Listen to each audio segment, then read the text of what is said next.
American Illuminati network also share the same philosophy. They believe in a single, all-powerful superstate, which is governed by a single world. Well, to understand the philosophy of the Skull and Bones Society, you have to understand the philosophy of 18th and 19th century Germany, with people such as Hegel.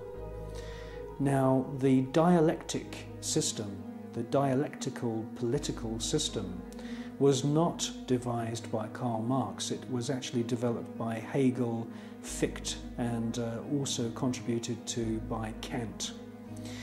These German philosophers believed that you could create change in society by conflict.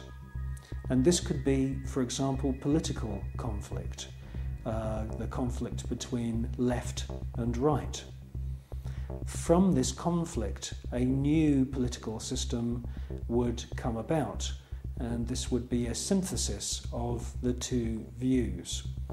Now, that sounds pretty innocent, but in actual fact, the dialectical system is used in military combat as well. And Hegel's plan, which is being actually carried out right now, is to create conflict, to create wars.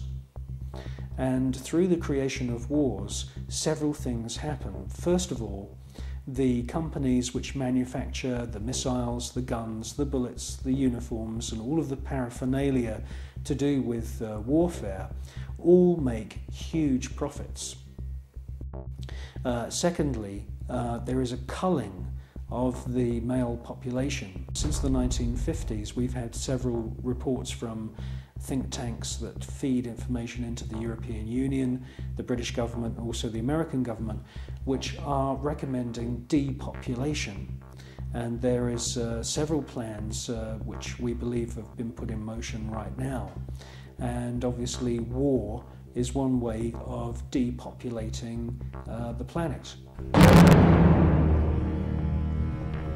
Now, in addition to creating false conflict and engineered wars, the Hegelian philosophical system, which is being followed by the Skull and Bones Society at Yale and also the group at All Souls College at Oxford University, the Hegelian system also requires complete and utter obedience from everyone in society.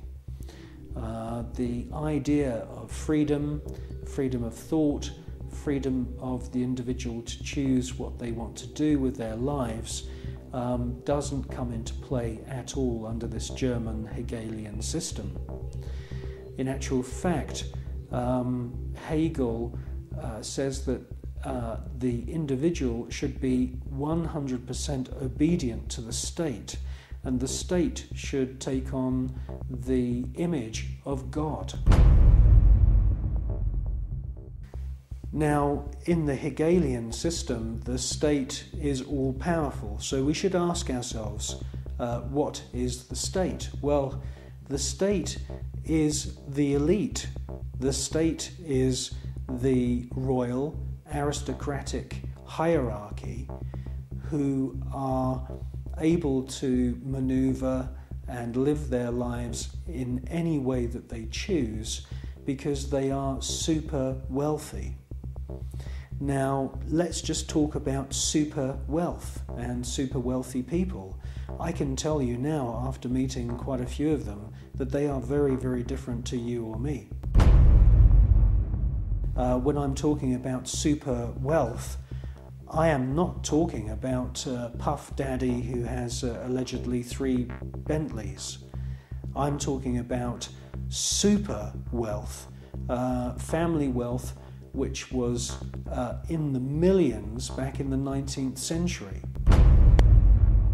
Now, when we look at this hierarchy of aristocrats and royal families around the world, we can see that they are the state.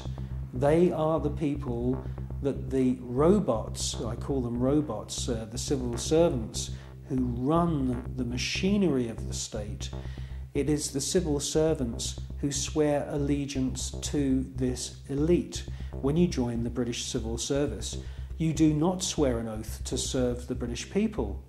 You swear an oath to serve the monarch. It's the same when you become a spy. When you join MI5 or MI6 or any of the other DI or MI agencies, and there's many of them run by the British government, you are swearing allegiance to serve the reigning monarch, not the British people.